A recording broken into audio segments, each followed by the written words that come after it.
evening, Abhishek. Such a pleasure to introduce you. No, I meant every word I said, really. And the lucky one talking to him is, I'm jealous, Mayank Shekhar. All right, take it on. Make that louder, guys.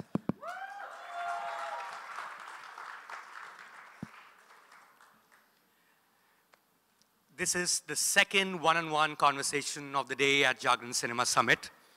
Just to let Abhishek know, in case he hasn't read what the topic is.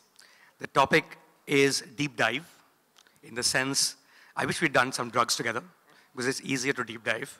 But I guess you're an actor, so I guess it's easier for you to deep dive without the drugs. What we're really looking at, of course, is the evolving idea or the concept of a Bollywood superstar. Why you are the perfect fit for this one is because you've said this quite often now, that you told yourself that you're going to take a break. Actually, 2 years is not even a break, it's a sabbatical. And you decided to reset your acting goals. Now, I was speaking to Anil Kapoor recently, and he told me that there was one point in his career when he wanted to take a break, or a sabbatical as it were, and your father, Amitabh Bachchan, is the person who he approached. I think they were working in a film together. Yeah. And he immediately told him, never ever do that. Keep working. You had the same man in your house. Did he not give you the same advice? Firstly, good afternoon, good evening, everyone, and thank you. Oh.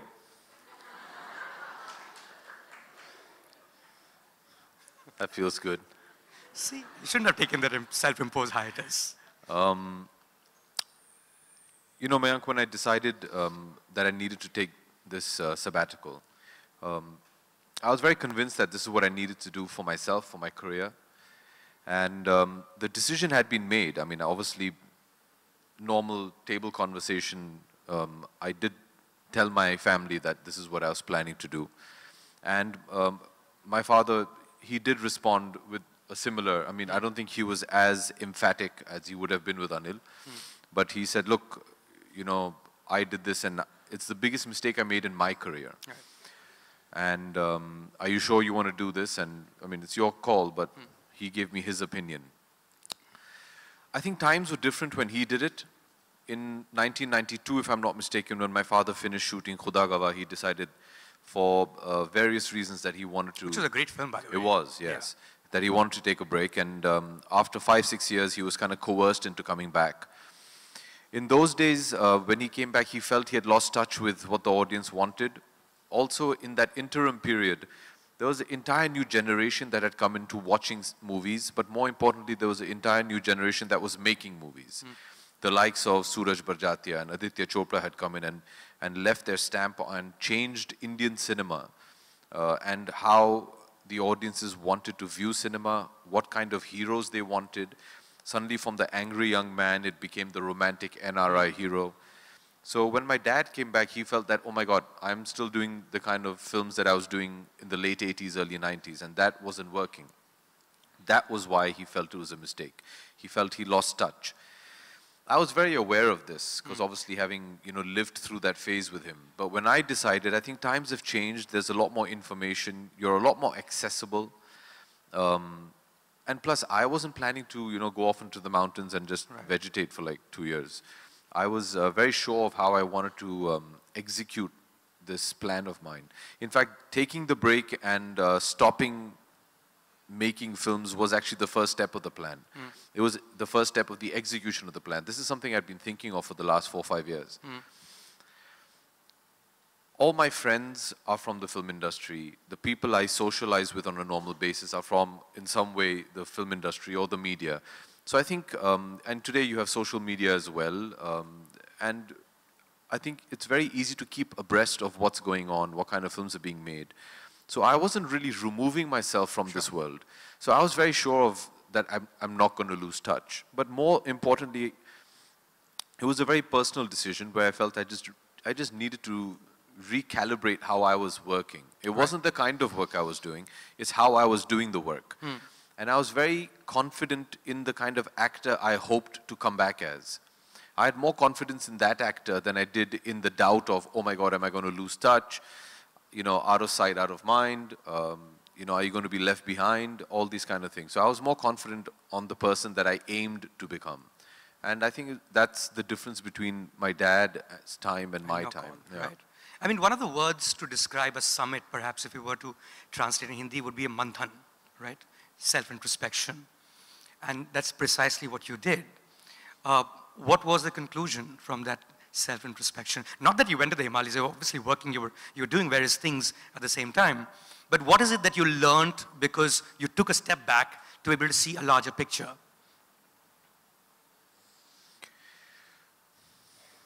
It kind of just emanated from a place where I just felt I'd become very complacent in my professional attitude. It's a bit of an irony, you know, we spend, I'm sure in most fields, but in cinema you work hard to attain a certain level of material comfort as well. I mean, let's all be honest with ourselves, you know, that is a big part of our lives. And once you attain that comfort, then you just start coasting along with it. What happened with me professionally is I was in a phase where I was making some very successful films. I was getting paid some very good money. I had no pressure to deliver a hit because that was on a fellow actor of mine. I was in a very comfortable, happy space. I was working with some of my dearest friends, having a great time making You mean movies. Happy New Year, Houseful 3?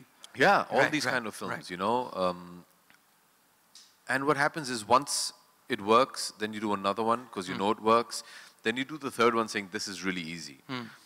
Life isn't meant to be easy, especially films. Filmmaking is definitely not meant to be easy. As a creative person, as an actor, especially today, it's very important to be uncomfortable. It's very important to be challenged on a daily basis. When you know, can sleep peacefully and wake up and say, yeah, I can do this with my eyes shut and I can just coast along, it's a great space to be in. I'm not going to, you know, lie to you. But what happens is I realize that if I carry on like this, what I'm bringing to the table in terms of a film or a project is going to keep depleting film by film.